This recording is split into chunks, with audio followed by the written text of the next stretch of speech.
Hi, this is Francis Masson from the Computarium.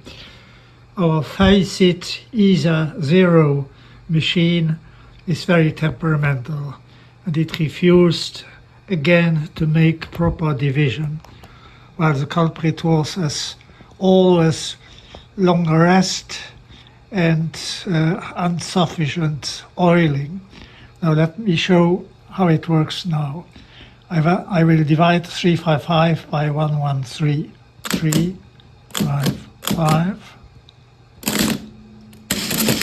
So we have it here, and we will divide by 113.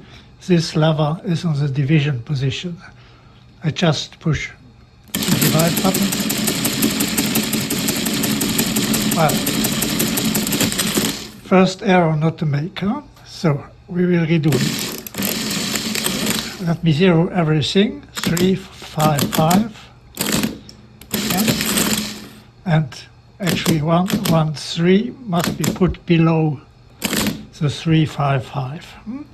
And now we will divide.